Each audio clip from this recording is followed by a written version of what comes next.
Hello and welcome to Niche Snacks. Today we're going to be talking about a new-ish mono black deck that I built. It needs some edits, so I want to show it off a little bit and then kind of go into the edits. So without further ado, we're going to be talking about Gollum Obsessed Stalker. He's a 1/1 for 1 and a black. He has Skulk, so this creature can't be blocked by creatures with greater power.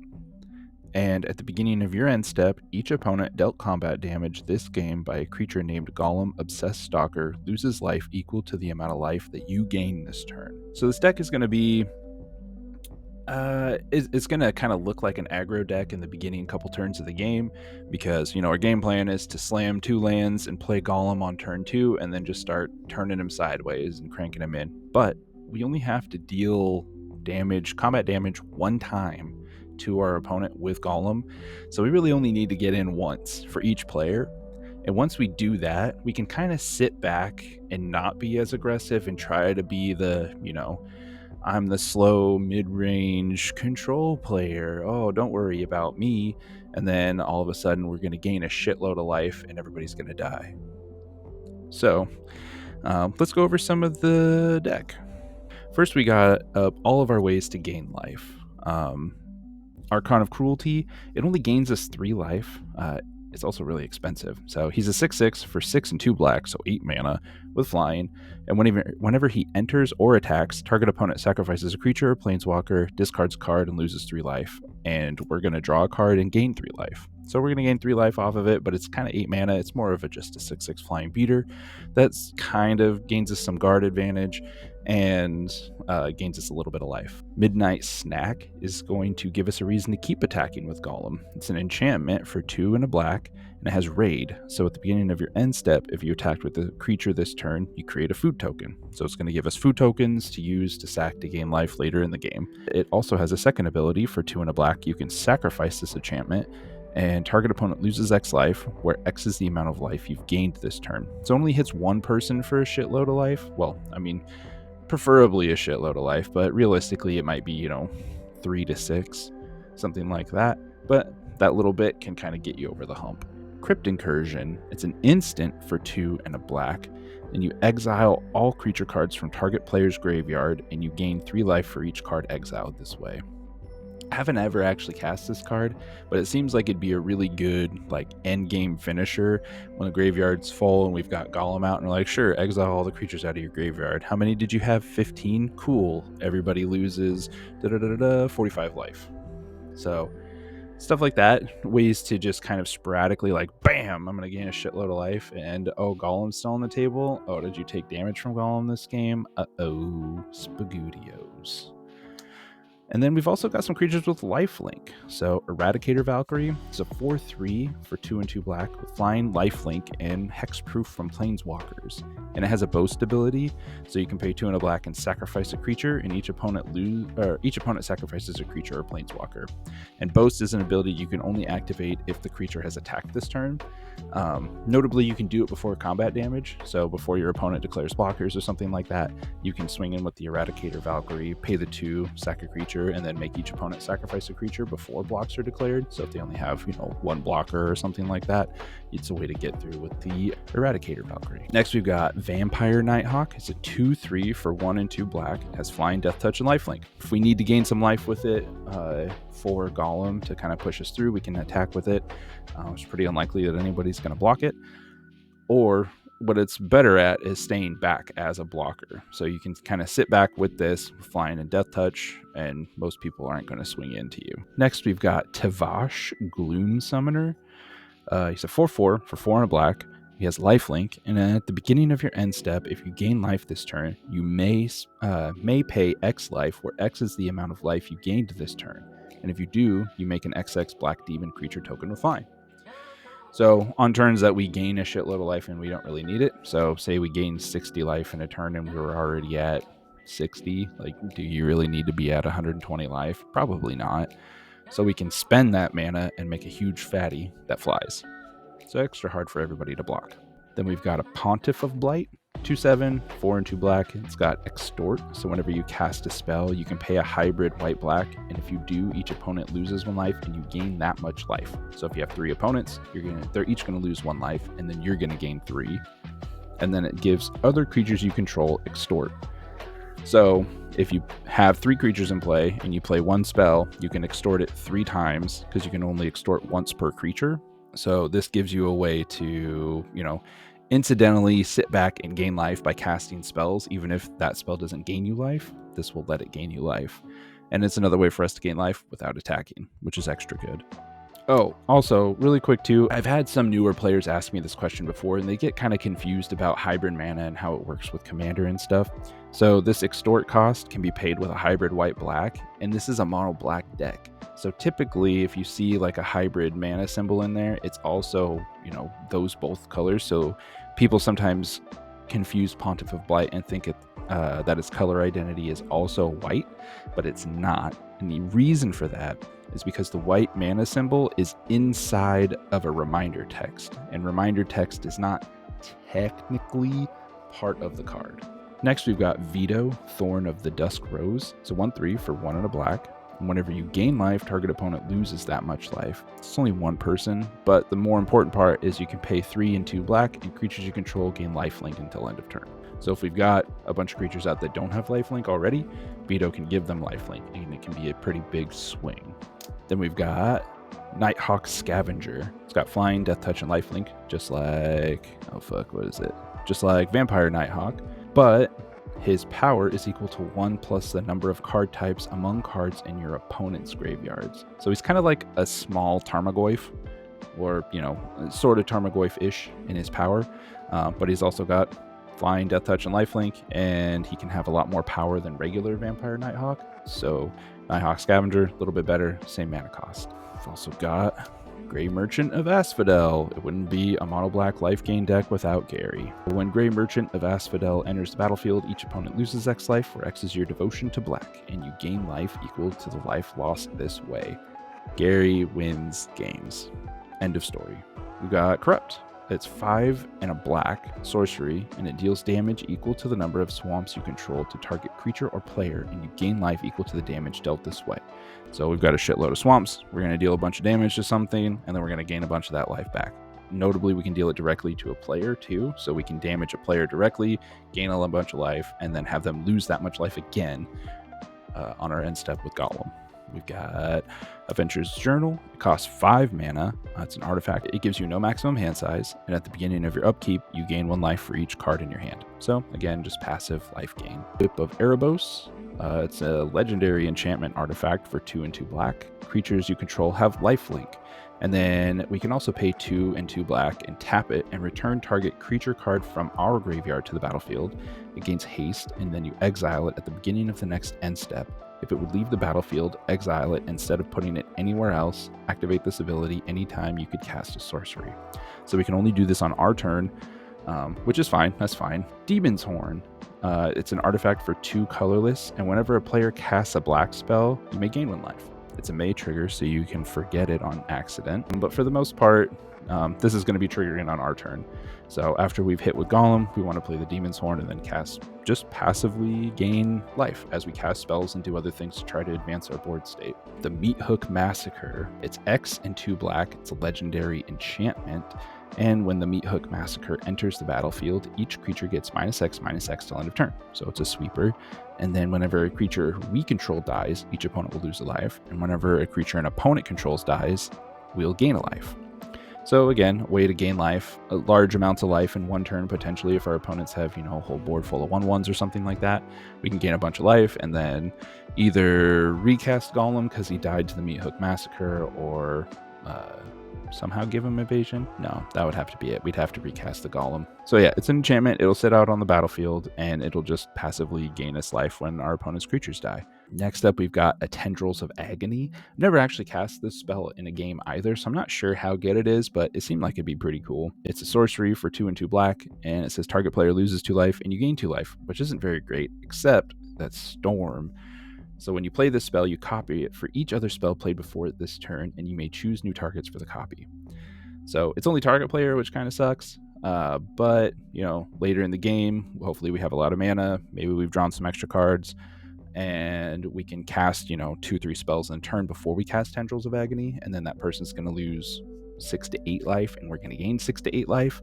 Could be a good swing later on in the game. And last but not least, probably the best life gain spell we have in the deck is Exsanguinate, which is a sorcery for X and 2 black. And it says each opponent loses X life and you gain life equal to the life lost this way. So it's like a Gary, but with X mana instead of just our Devotion to Black. So if we do have a bunch of mana late game, we can pump it into this. I mean, even if we have 10 mana, which isn't totally unfeasible, especially in mono black, this is, X would equal 8 then. So if we have 3 opponents, that's 24 life that we just gained. They each lost 8. We gained 24, and then they are going to lose another 24 on our end step. So 32 life in a single swing seems pretty good. Next, we've got some of our card draw, card advantage type cards. First up, we've got Vane Witch Coven. It's a 3/3 for 2 and a black. It's a vampire warlock with menace. It says whenever you gain life, you can pay a black mana. If you do, return target creature card from your graveyard to your hand. So it's just a way for us to get creatures back out of the graveyard into our hand and recast them and hopefully gain more life. Twilight Prophet. It's a 2/4 with flying for 2 and a black. It has Ascend, so if you control 10 or more permanents, you get the City's Blessing for the rest of the game.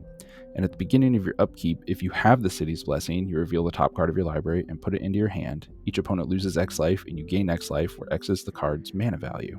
So it's another way for us to passively gain life, but it's also drawing us an extra card every turn, no matter what it is. It might not always gain us life, but it will always draw us that extra card.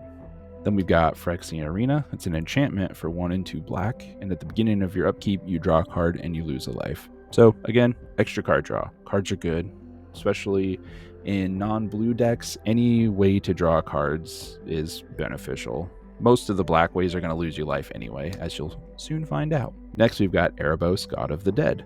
He is a 5/7 legendary enchantment creature god for 3 and a black, and he's indestructible. And as long as your devotion to black is less than 5, Erebos isn't a creature, whatever.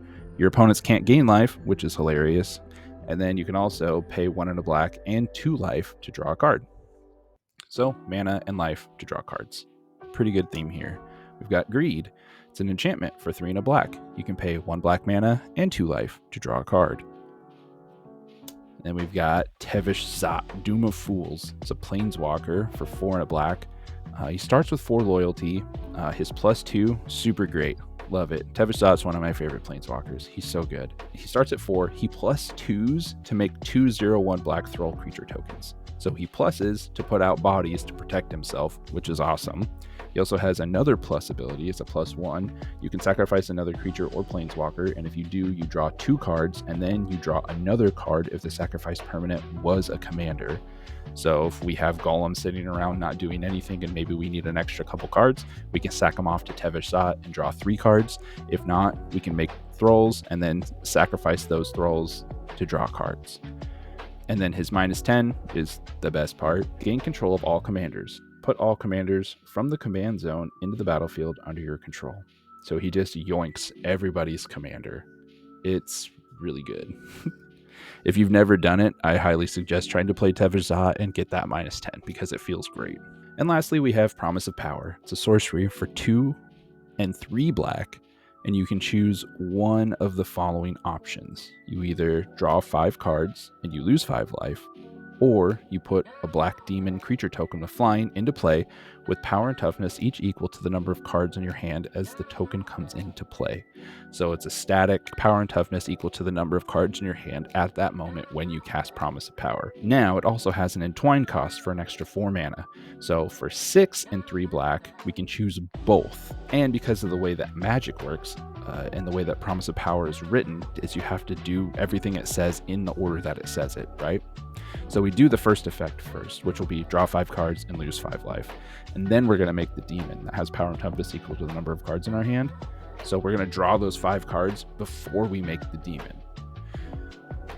Not super great, but also like losing life and drawing cards is kind of on theme, especially for black in this deck. Next up, we have a small equipment package for Gollum. specifically to just kind of get him to stick around on the board. And sometimes with his Skulk ability, you're not always going to be able to get in, right? So I would suggest, if you do end up playing this deck and you find it interesting or whatever, really think about who you attack first with Gollum. If you get him down on turn 2, which you should, and attack with him on turn 3, which you should, I would suggest looking at everybody else that's at your table and not going after who you might think the like threat is, but really all you got to do is poke them once with Gollum. So try to figure out who you think is going to be dropping mana dorks or low power creatures, green or white decks probably. Usually the first ones get tagged by Gollum, and we'll leave the slower Grixis control decks for a little bit later. So first off, to keep Gollum around, we want to have things like Swiftfoot Boots and Lightning Greaves, just equipment to make our Gollum untargetable by our opponents. That's what we really need to do. I don't think I need to explain what Swiftfoot Boots or Lightning Greaves does to anybody, I hope. Next up, we got Commander's Plate. It's a 1-drop equipment, and the equipped creature gets +3/+3 and has protection from each color that's not in your commander's color identity. And it can be equipped to a commander for 3 or equipped to a regular creature for 5.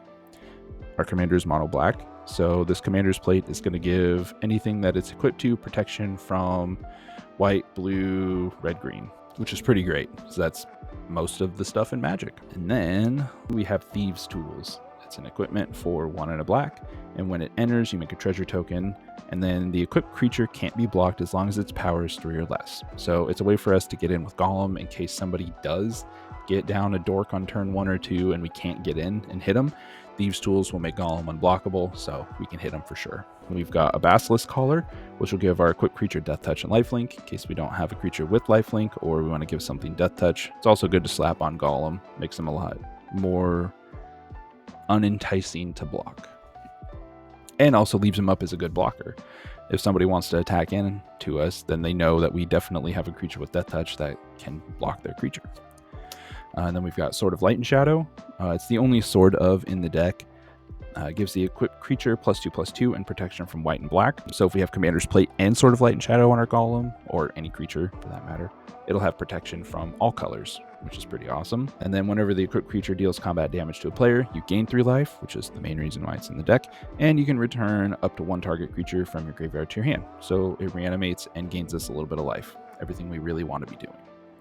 And then lastly, we've got Batterskull, which is an equipment for 5 mana and has Living Weapon. So when it enters, you make a 0/0 Germ creature token and attach it to the Batterskull automatically. And then Batterskull gives the equipped creature +4/+4 and has Vigilance and Lifelink. So Lifelink, giving it to a creature, also giving it +4/+4 is pretty good. And the fact that it has a body attached to it already, so we don't have to waste the mana to equip it because its equip cost is 5. And then we also have this other little text for Batterskull where we can pay 3 mana and just return it back to our hand. So say the Germ dies and we have 3 extra mana and we don't really have anything we want to equip it to, or maybe we just don't have any creatures in play at all. We can pay 3 mana, return the Batterskull to our hand, recast the Batterskull, and then make that 0/0 Germ token and equip it to the Batterskull. So pretty good little card. Little card. I'm pretty sure Batterskull ran rampant through multiple formats when it was first printed. All right, next up we have something that I think we need to expand on for this deck is removal. So I guess I would really have 2 removal spells that aren't tied up in like life gain or anything else. Yeah, nothing in here is really removal for the most part. Even like Exsanguinate doesn't do anything. Yeah, I guess Corrupt. Corrupt is another removal spell in the deck, but really there's not a whole lot, and it's mono black, which seems kind of weird. So definitely something I need to look into. But we've got Go for the Throat, which is an instant for 1 and a black, and it destroys target non-artifact creature, which is pretty good. That's most stuff in Magic. And then I've also got Blood Money, which is a sorcery for 5 and 2 black, and it destroys all creatures, and for each non-token creature destroyed this way, I create a tap treasure token. So it's a way to blow up the board and also be able to build back on my next turn. Next up, we've got the Ramp Package, which is not super interesting, pretty basic stuff. 2 big things for mono black would be Nirkana Revenant, which is a 4/4 for 4 and 2 black. It's a vampire, and it says whenever you tap a swamp for mana, you add a black to your mana pool. So it basically lets our swamps tap to add 2 black. It also has, it's not fire breathing. What is that called? The shade ability, maybe? Like Nantuko shade? I don't know. Whatever the magic slang for is that I can't remember.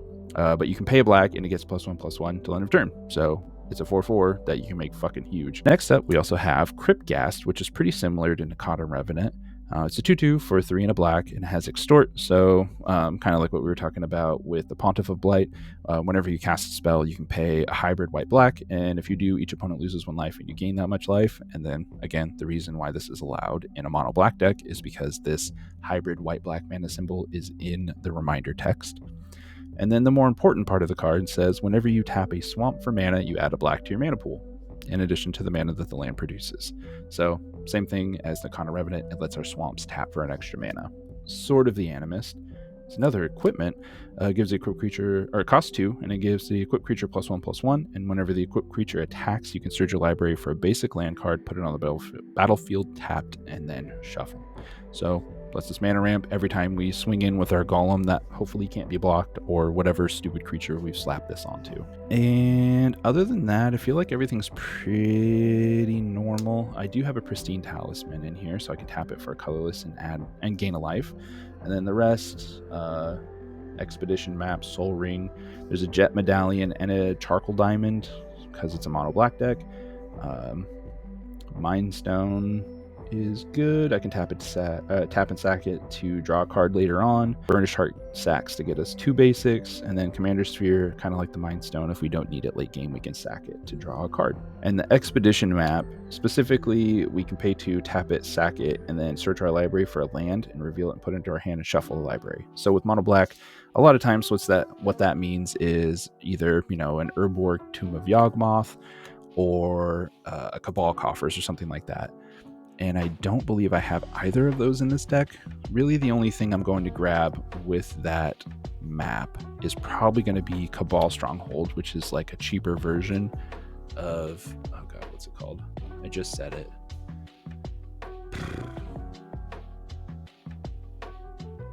Fuck, what's the name of that card?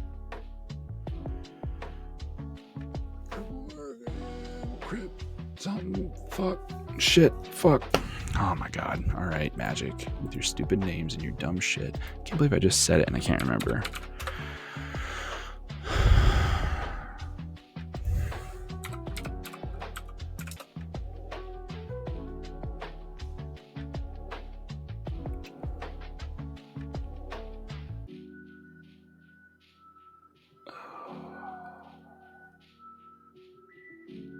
Fuck.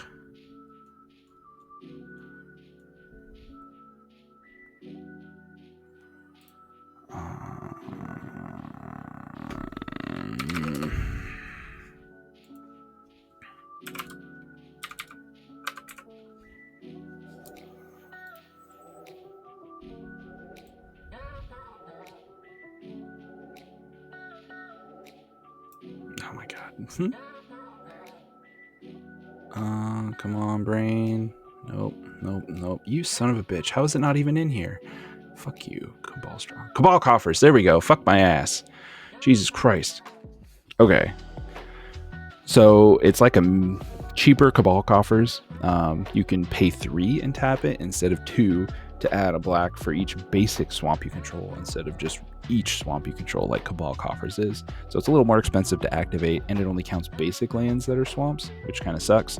But this deck is mostly swamps. So here are my non-basics of Bojuka Bog, Barren Moor, Hostile, Radiant Fountain, and a Myriad Landscape.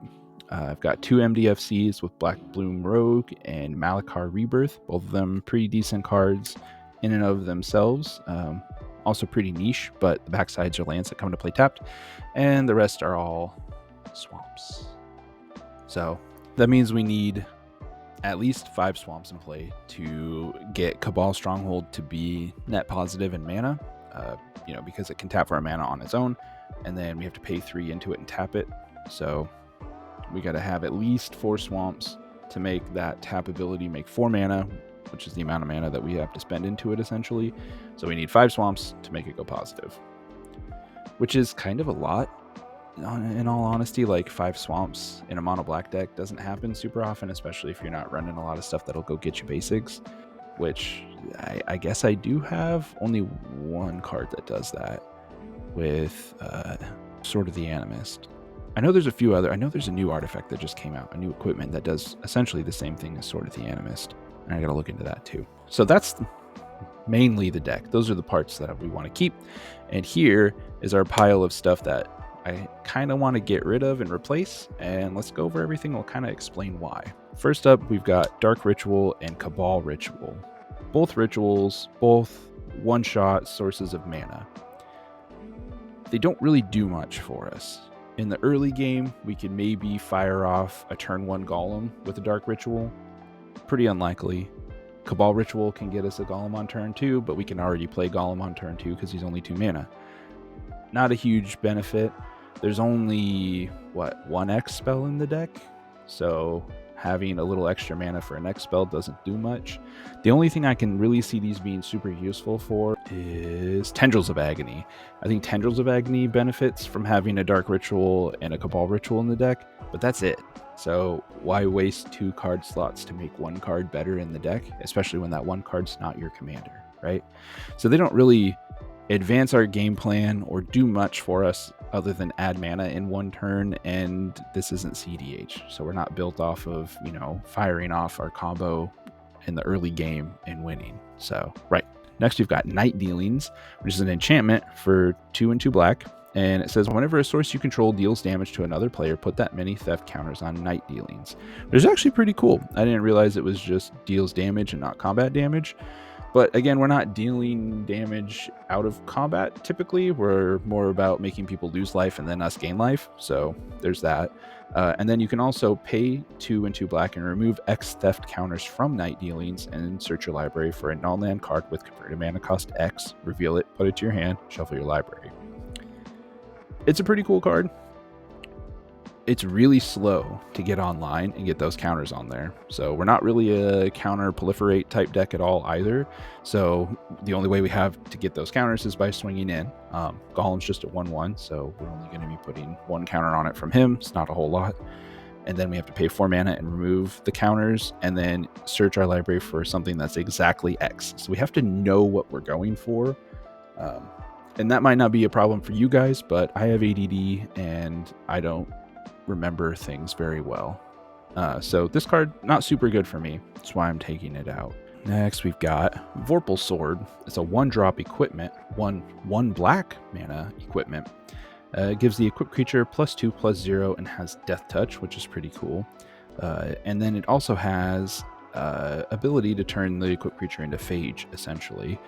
You can pay 5 and 3 black, and until end of turn, Vorpal Sword gains. Whenever an equipped creature deals combat damage to a player, that player loses the game, and the equip cost is 2 black. I think I had Vorpal Sword in for late game, maybe attach it to Gollum, and then somebody who is got too much life and we're not able to get to him, or whatever reason, we can swing in, hit him with the Vorpal Sword, and just kill him. It didn't seem like it was really advancing our game plan very much, especially since the way the deck plays. A lot of the early game is swinging in with Gollum, and then the rest of the game is kind of sitting back and trying to defend while we gain life and keep Gollum alive. So Vorpal Sword didn't seem to fit that plan very well. Next, we've got Hatred, which I think in the same vein of Vorpal Sword is why Hatred was in here. It's an instant for 3 and 2 black. Pay X life, and then target creature gets +X/+0 till end of turn. So what that lets us do is swing in with Gollum, and then after blockers are declared, and no blockers are declared because Gollum has Skulk and is probably not going to be blocked, you can fire off a Hatred and pay 20 life and give Gollum +20/+0, and then he just domes somebody for 21 commander damage and you win. Or not win, but that player loses, right? So it's kind of like a one-shot kill effect, similar to what the Vorpal Sword is. It just costs us a lot of life, which is fine because we're supposed to be gaining life, right?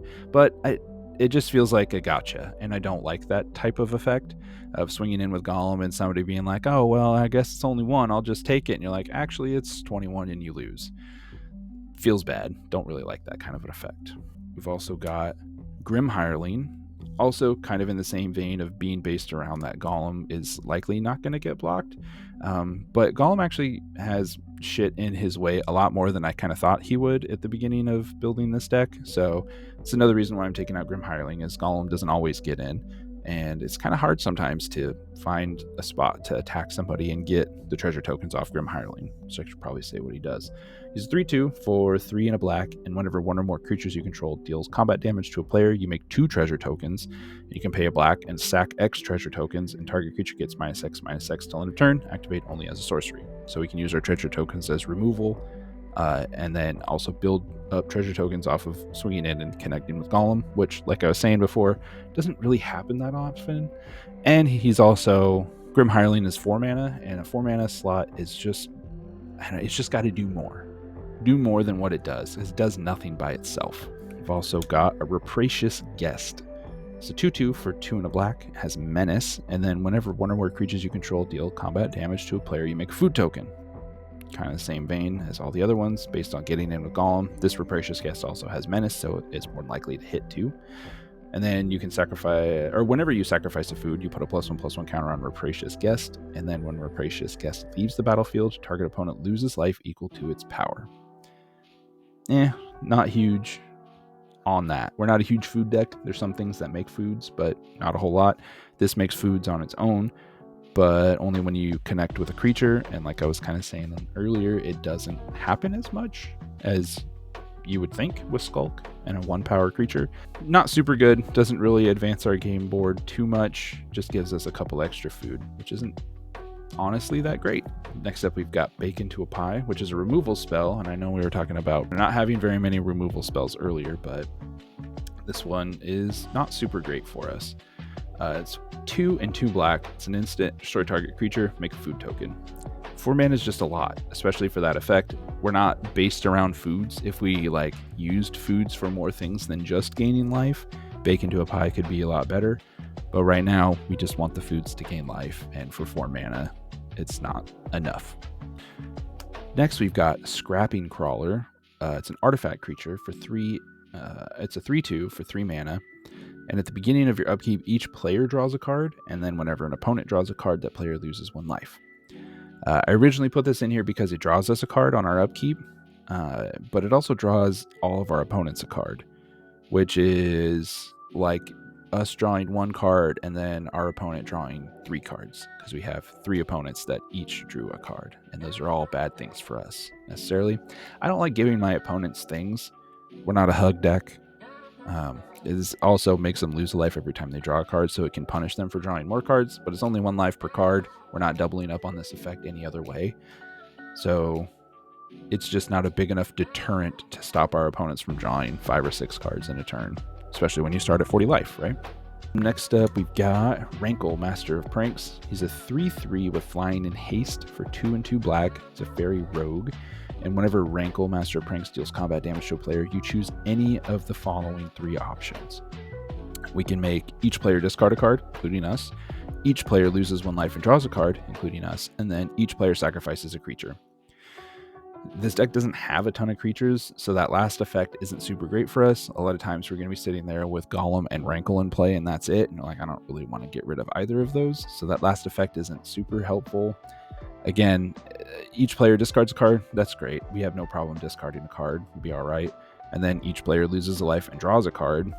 It gives our opponents more cards, which we can make them discard a card before they draw a card, so it's, net neutral on the number of cards in their hand. But again, I don't like giving my opponents more options. I don't like it.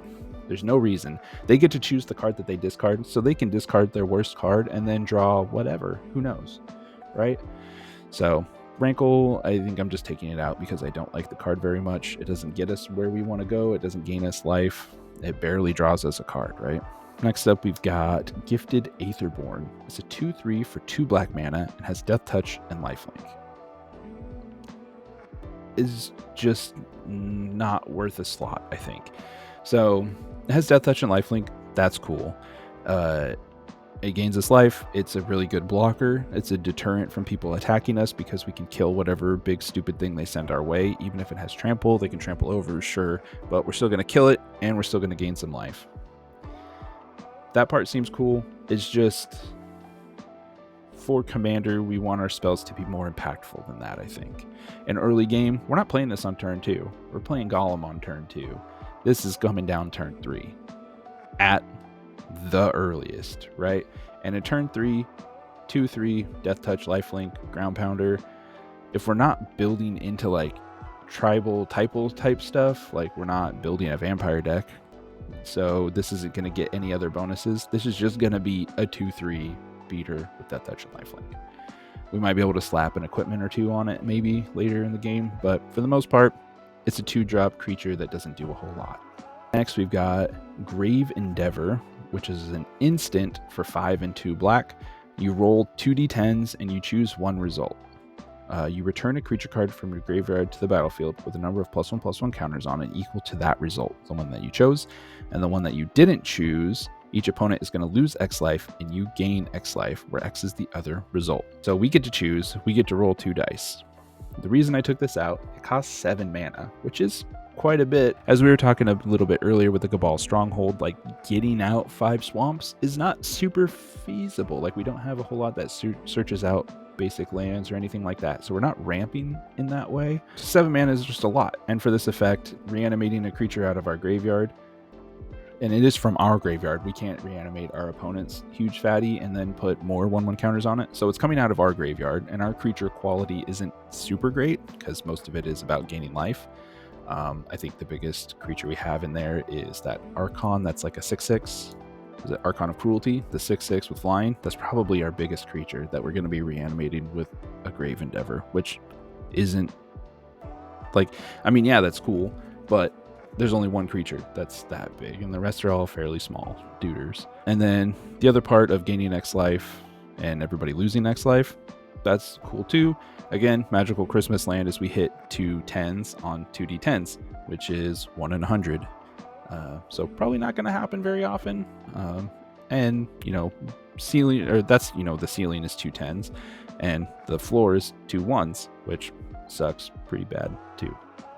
So yeah, it was mostly in here, I think, for the life gain than the creature reanimation, and the life gain part of it is just not worth it for 7 mana. And then lastly, I have 2 cards that are coming out for the same exact reasons.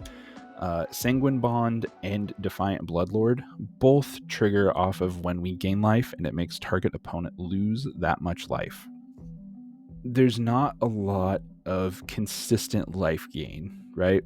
A lot of the life gain happens in spurts and bigger chunks, which will make when Sanguine Bond and Defiant Bloodlord trigger will be a lot bigger of a trigger and seem like it's a lot more impactful.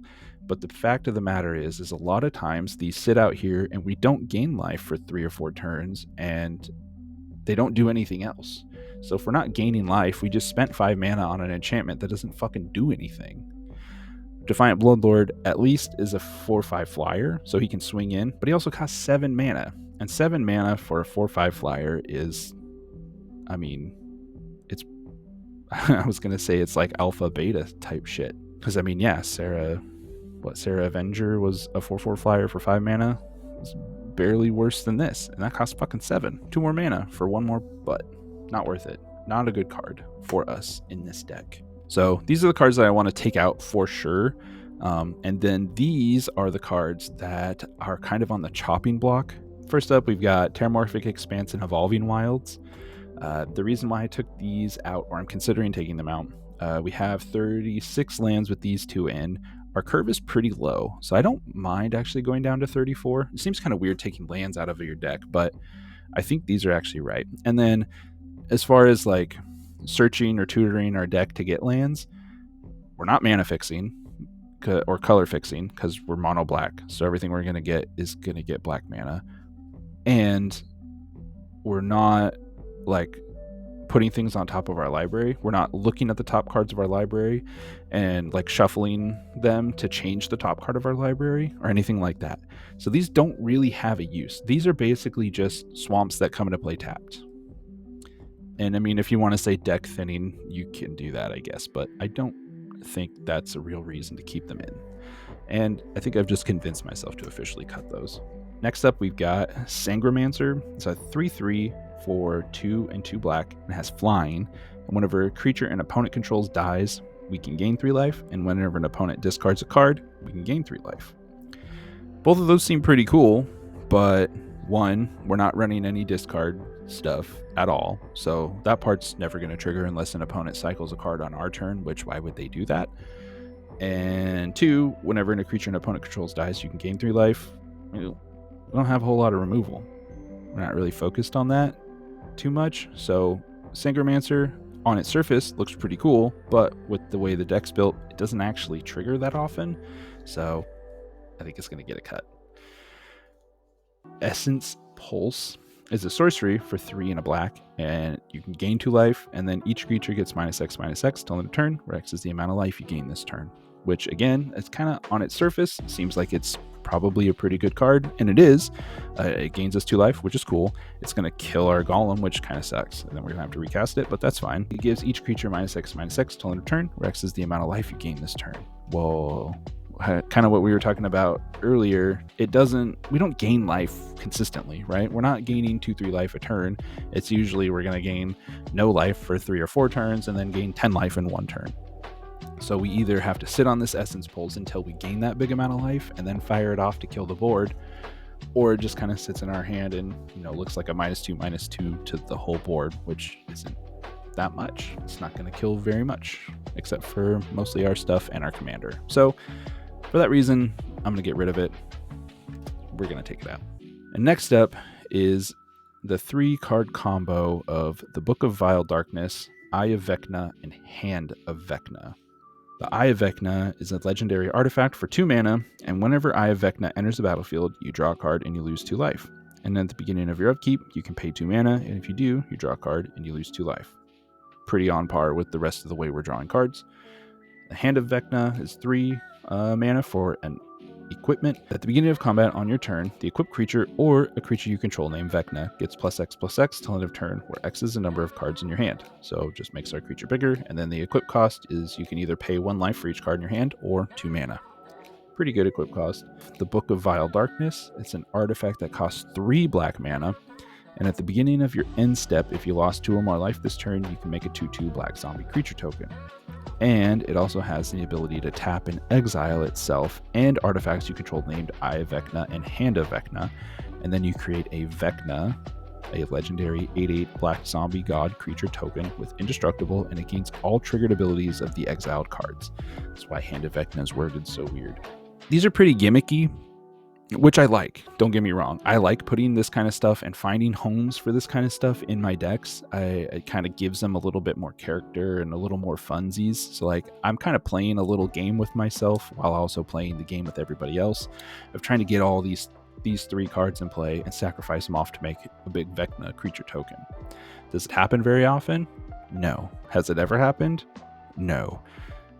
That's kind of why it's on the chopping block. I think we actually took out a good chunk of cards and can change this deck up quite a bit. So these I will leave on the chopping block for right now. I might not take them out. Actually, probably won't end up taking them out. I like the fact that the Eye of Vecna lets us draw cards. The hand doesn't really do shit, and the book doesn't really do shit by itself. We're not paying life for anything, really. Pretty unlikely that we're paying life for a mana cost or something with the Book of Vile Darkness. And then the Hand of Vecna just buffing one of our creatures by the number of cards in our hand. Not a huge thing. But we'll leave them in for now. Because we do have, 18 slots to replace here. It's pretty easy. Oh, and I don't think I'm going to replace the Terramorphic Expanse and the Evolving Wilds with lands. I think they're going to be spells because our curve is so low. All right, so I pulled these cards out of my collection to see if I could fit them into this deck or if I thought they would fit. I just kind of dug through all my black cards and thought that some of these might fit. I played this deck a couple times over the weekend, and I feel like the biggest glaring issue that I have is there's just no card draw. I'm not able to refill my hand. And I think that's something that people fall into a lot, especially when your commander doesn't draw you cards or create some sort of card advantage for you on its own. You kind of have to go extra heavy into that in the deck, I feel like, for it to work consistently and play smoothly. So I wanted to add a couple things in that draw me cards or get me cards back or something. So let's go over those now.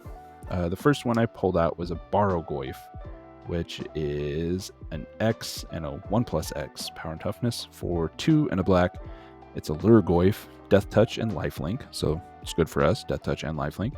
And its power is equal to the number of card types among cards in all graveyards, and the toughness is equal to that number +1, so it's at minimum a 0/1 creature. And then whenever he deals combat damage to a player, you can mill that many cards, and if you do, you put a creature card from among them into your hand.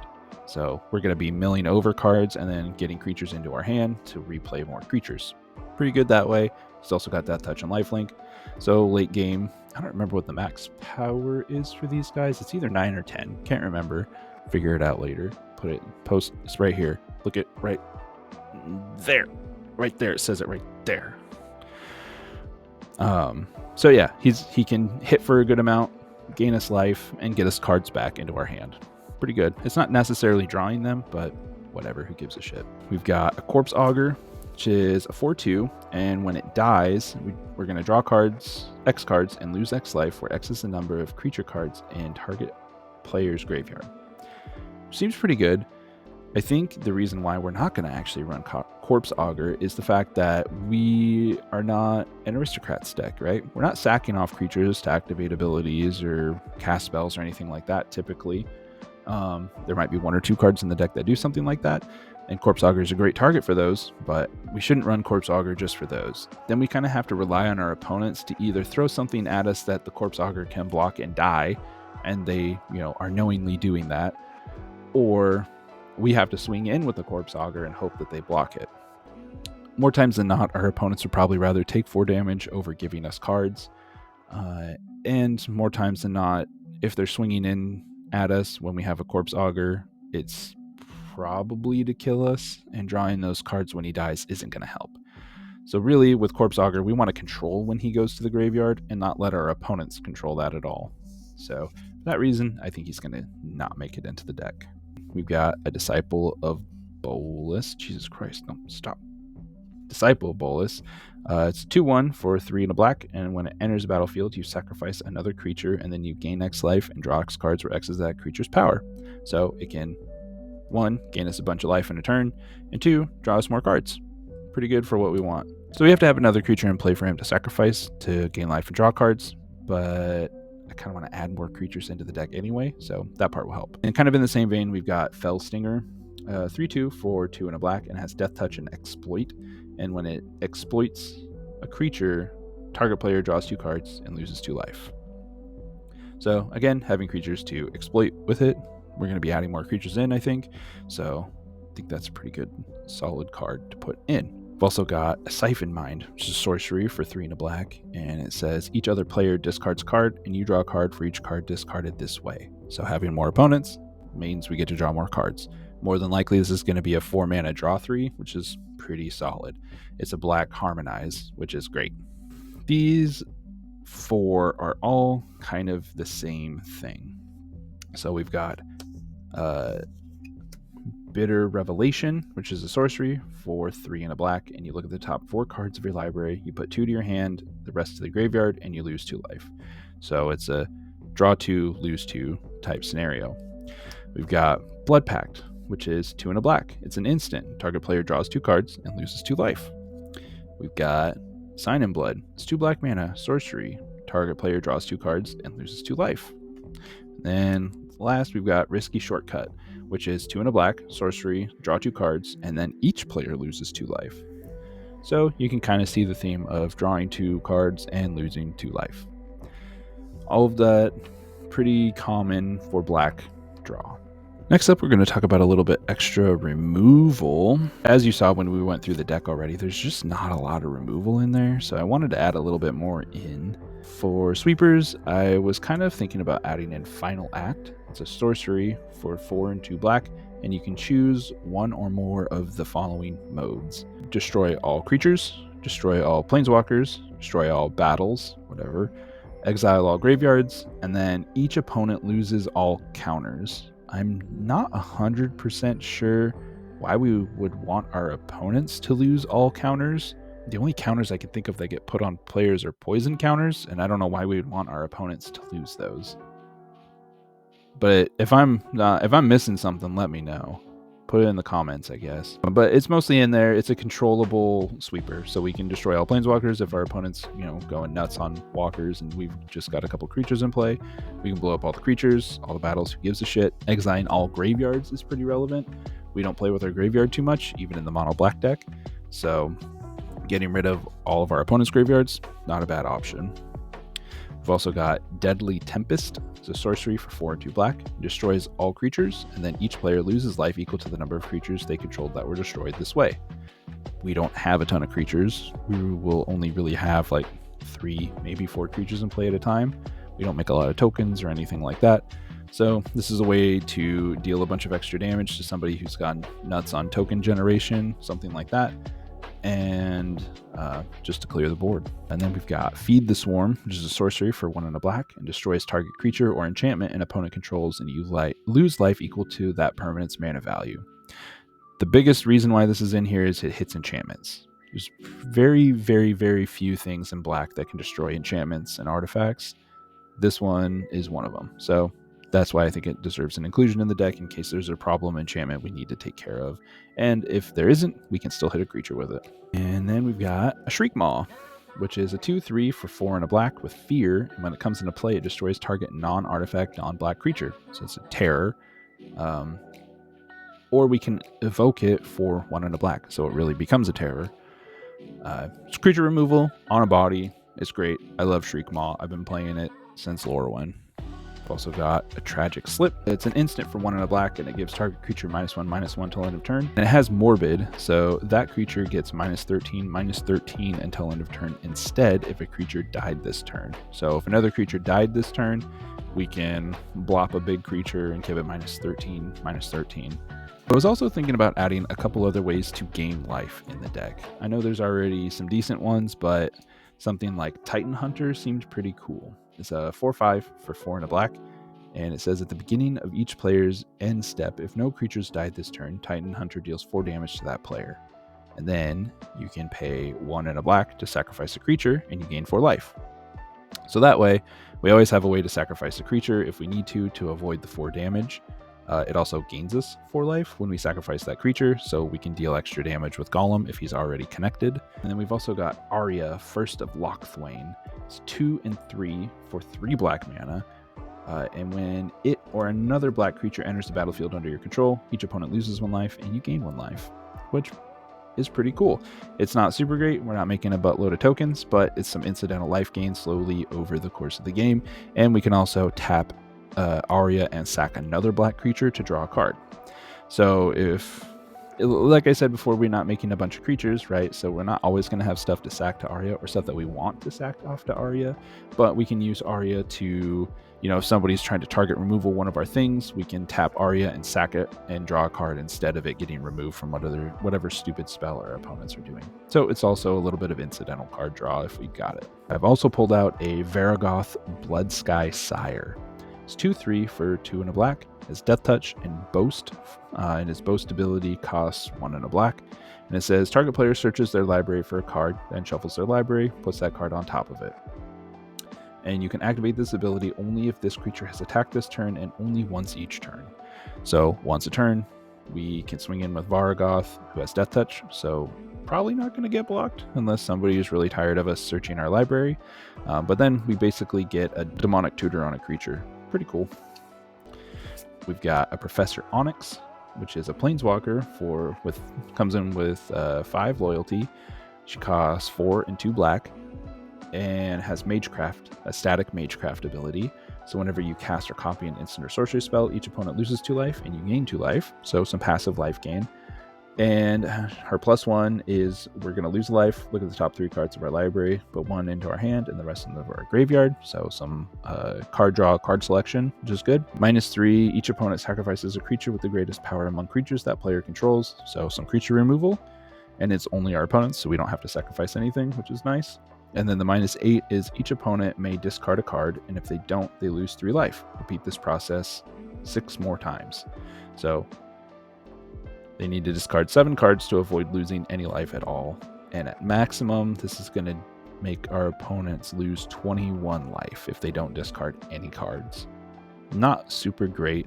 Mostly interested in the Magecraft and the +1 from this Planeswalker, which is great because those are the two things that are going to happen most often. Lastly, I've got an Unearth, which is another one of my favorite little pet cards in Magic. I love Unearth. It's a sorcery for 1 black. You can choose target creature card in your graveyard with total casting cost 3 or less and put that creature into play. And you can also cycle it. So if you really don't need it and there's nothing in your graveyard you want or can get back with it, you can just cycle it and draw another card. So it replaces itself. Let's see, just in this pile of stuff that I really want, we've got there's 20 cards here, and I think we had 19 in this pile. Oh no, 18, sorry. Okay, cool. Easy. So 18 cards here, 20 here.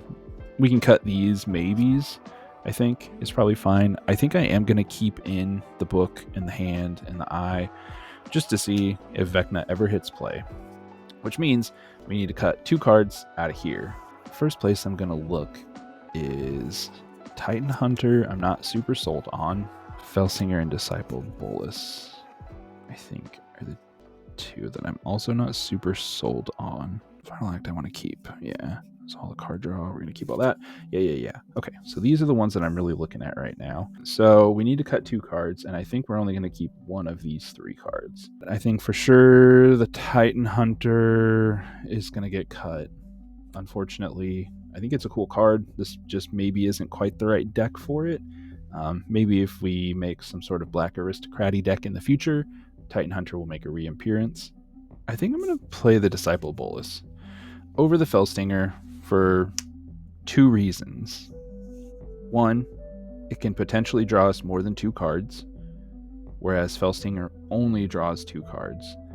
And the Felstinger is going to make us lose 2 life, whereas the Disciple Bolus is going to gain us the life of that creature's power. So it's going to draw us cards and gain us life, which are both things that we want to be doing in Gollum. So that's why the Felstinger is getting cut over the Disciple Bolus.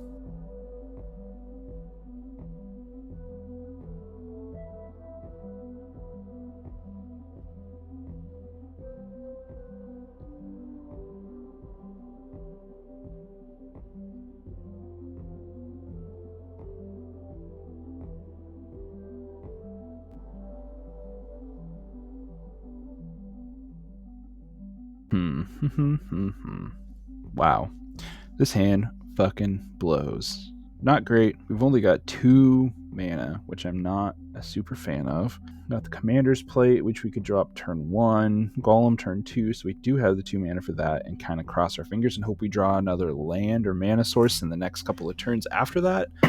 Otherwise, we're fucked. So let's try it. It's just a little goldfish. We'll see what happens, right? So draw a card for the turn. It's a Thieves' Tools. That will get us a treasure, so that's not terrible.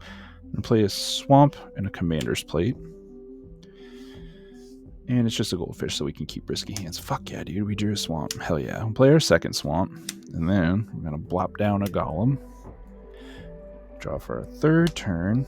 Play another Swamp. We're going to equip Commander's Plate to Gollum, which is phenomenal. And we'll boink somebody for 4. It doesn't really matter. If there's another mono black player, definitely hit them first. But the Commander's Plate is going to give us protection from all the other 4 colors that aren't black, right? So it's, I was going to say Wooburg, but I guess it's just Woo-erg, right? So we're going to get protection from Woo-erg and swing in. Turn 3, not bad, 4 damage. And they got boinked with Gollum, so we've only got to hit 2 more people. Didn't get another mana, that's okay. I think what we were going to want to do here then is possibly play the Thieves' Tools, because it's going to make a treasure token when it comes into play. We'll doink somebody for 4 again. We'll go to our next turn. Draw. That's a land on the other side. That's cool. But what we're going to do is crack that treasure token and pay 3 mana and fire off a Siphon Mind. And as long as we have 3 opponents, we're going to draw 3 cards. So let's assume this is a regular game of Commander. Fuck. Didn't get another mana. That's okay. All right, we'll play this Black Bloom Rogue. Tapped. And we're going to doink someone else for 4. Now we've hit all 3 of our opponents. Now we can sit back and use Gollum as a blocker if we want to, or we can start cranking in. Whatever works. Didn't get another land. That's okay. Ooh, but we did draw this midnight snack, which will start gaining us some life and making us food tokens. Or I think it's better at this point to start putting creatures in play. That being said, we want to stick a biggest creature we can, and I kind of like the idea of the Eradicator Valkyrie, so we're going to play that. We'll play the Eradicator Valkyrie. Oh, actually, hold on. Let's not. Because it's a little earlier in the game, and we have the Thieves' Tools in play, I think we should play the Barrogoyf, because the Barrogoyf will get us more cards in the long run.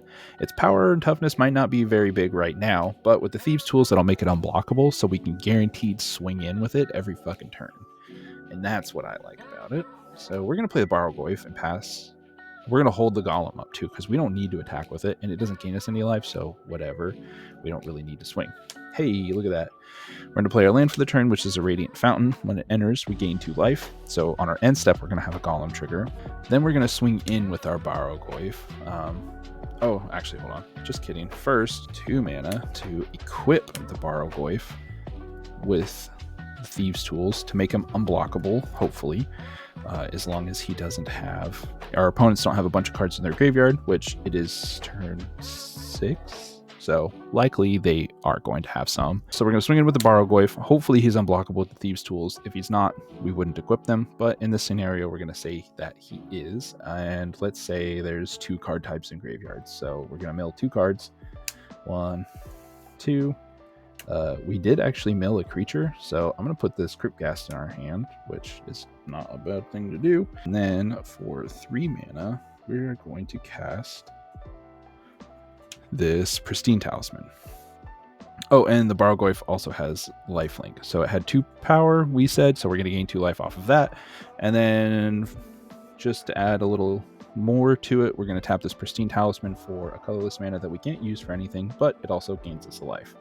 So we've gained 2 life from the Radiant Fountain, 2 life from the Barrogoyf, and 1 life from the Pristine Talisman. So 5 life this turn. When we go to our end step, our Gollum is going to trigger and deal 5 damage to each player. Well, they're going to lose 5 life. He doesn't deal the damage, because that would be even more broken. Because if he had lifelink, it would be disgusting. Looking at you, Y'shtola. Fucking stupid Final Fantasy set. Alright, let's untap, upkeep, draw another card. Hey, it's a Phyrexian Arena. This is going to draw us more cards, which is great. We had a little bit of a slow start. This is like turn 7 or 8. So dropping the Phyrexian Arena now, probably not great. I think the Cryptghast is probably going to give us the most bang for our buck because it'll double up the mana that our swamps can produce. So let's go 1, 2, 3, 4, play the Cryptghast. Now our swamps tap for double, so we can go 1, 2, 3, 4 and play the Eradicator Valkyrie. We can swing in with the Barrogoyf. Let's assume he's too big for the Thieves' Tools to make him unblockable. So somebody can block him, but we're still going to gain the life because he has lifelink. So however much that is, then we'll go to our end step. Gollum will trigger. We'll make everybody take that damage. Tap up, keep draw. Do a Professor Onyx. Where do we go from here? We can fire off a pretty big Exsanguinate for what? 2, 4, 5, 7. X is 7. So everybody's going to lose 7 life, and we're going to gain 21. That's pretty good with Gollum, depending on what everybody's life total is at this point. You know, this is turn, 8, 9, maybe 10? I can't remember. I wasn't really counting. I should have been, though. And we can also crank in with Gollum, the Barrogoyf, Eradicator Valkyrie to get a little bit of extra damage in there. The Barrogoyf and the Eradicator Valkyrie are going to gain us more life, too, when they swing in and connect with something. And like this is kind of the situation I was talking about earlier with like Eradicator Valkyrie, where we don't really have a creature we want to sacrifice, right? Like we got 4 pretty solid creatures in play that we want to keep in play. We don't have any extra chaff creatures to sacrifice to stuff like that. We might eventually, might be 1 or 2 creatures out if nobody really messes with our board at all, but we really don't have a lot of extra creatures to get rid of. So things like Eradicator Valkyrie are just in there for their other abilities, like Flying and Lifelink are the 2 specific ones. But yeah, I think that showed off pretty well how the deck is supposed to operate. It doesn't always operate like that, obviously. You know, if you've ever played Magic, I got pretty goddamn lucky in getting that third land to kind of speed things along a little bit. Otherwise, our start would have been even slower.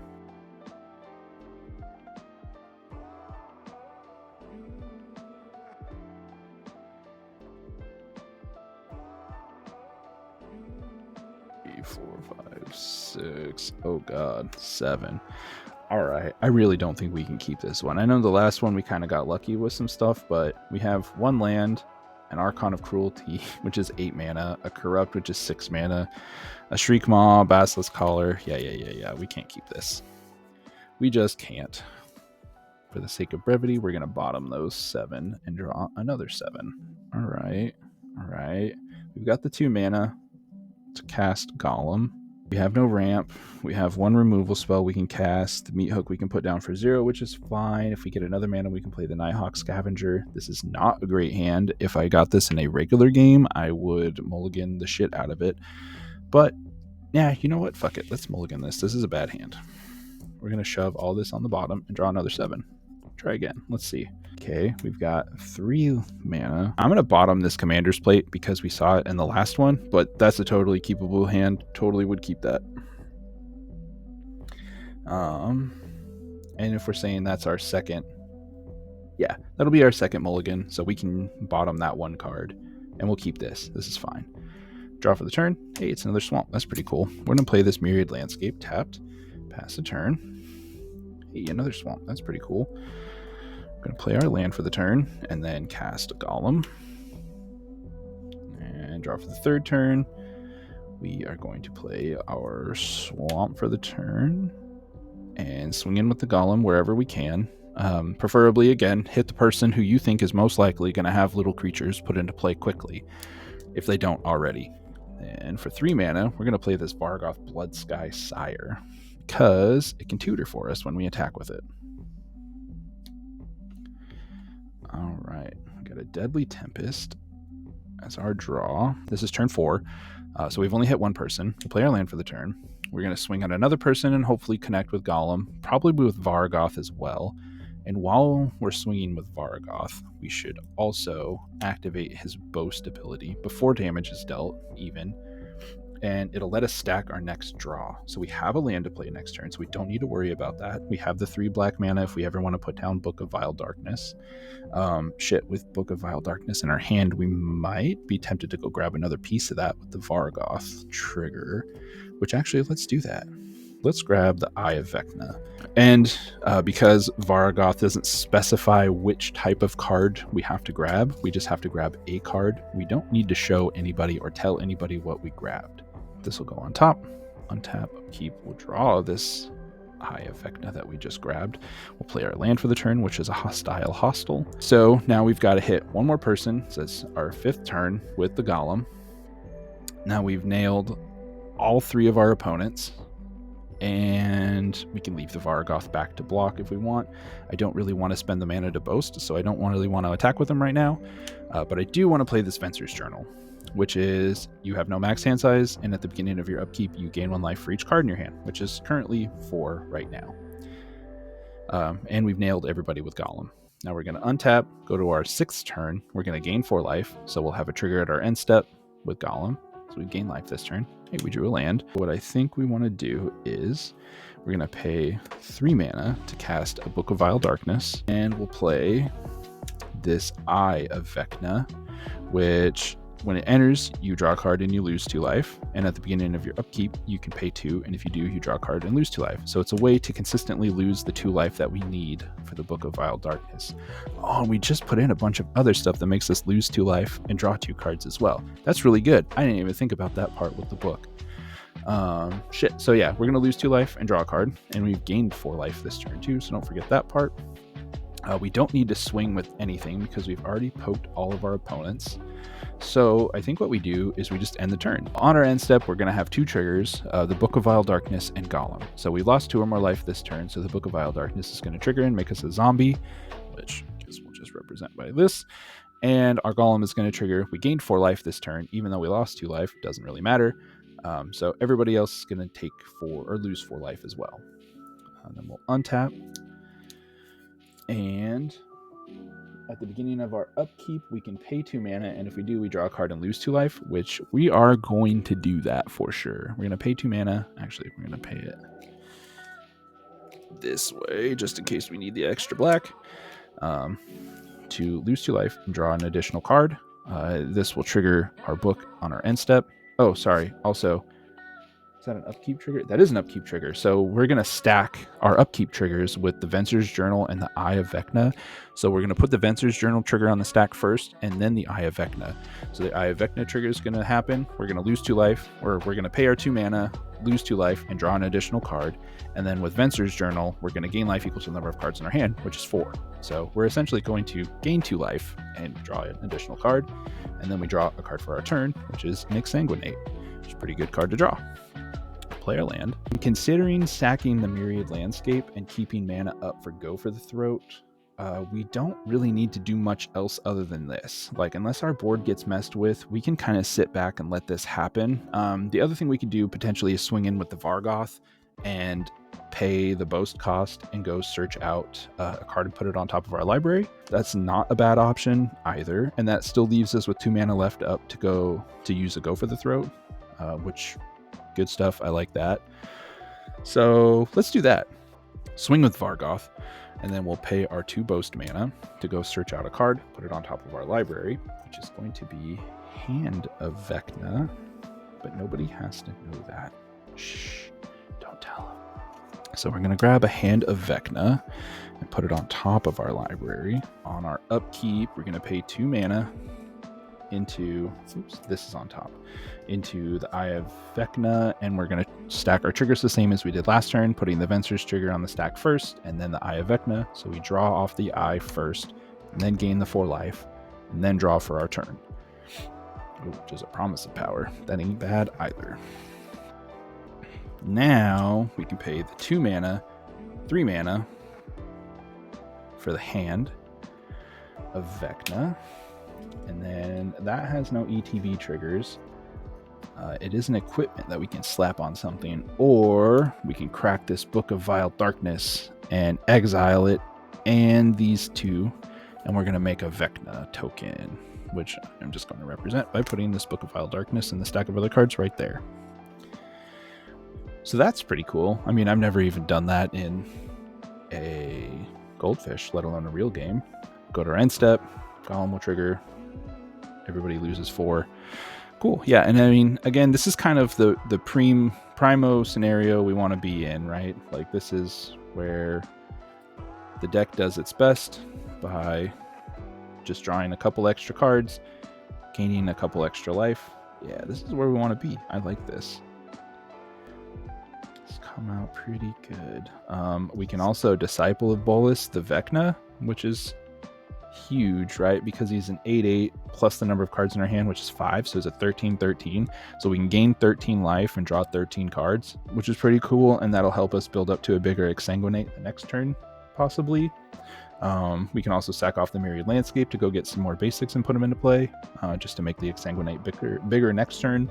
After we get rid of the Vecna, we can fire off a Promise of Power after that too, and draw 5 more cards, which will make the Venser's Journal even bigger, and the Venser's Journal also gives us no max hand size. So if nobody takes care of that, we'd be drawing 18 more cards on top of this and gaining quite a bit of life on our next turn. So yeah, pretty good there. But again, that's all Goldfishing, right? That's with no opponents to mess with our board or do anything like that. And that does happen sometimes. I mean, sometimes we get a game where we have 2 opponents who draw nothing and 1 opponent who doesn't draw any interaction.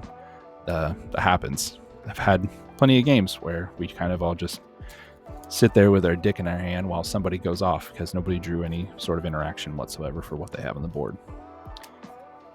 All right, guys. Well, I think that's going to be the end of the video. Thanks you for watching. Please remember to rate, review, subscribe, all that fun stuff. Biggest thing, though, is please just show a friend. If you've got anybody who's into Magic who might gain a little bit of knowledge from watching these videos or listening to the sound of my stupid voice, send them my way. Copy a link, send it to them, make them watch it. Something fun. Trick them into a room, and the only way they can get out is by watching one of our videos. All right. You guys have a good rest of your day. Bye.